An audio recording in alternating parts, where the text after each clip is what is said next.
مولاي صل وسلم دائما أبدا على حبيبك خير الخلق كلهم. مولاي صل وسلم دائما أبدا على حبيبك خير الخلق كلهم.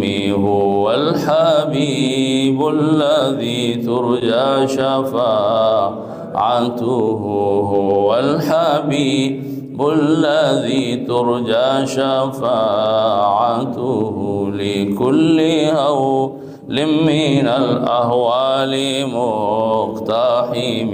مولاي صل وسلم دائما أبدا على حبيبك خير الخلق كلهم.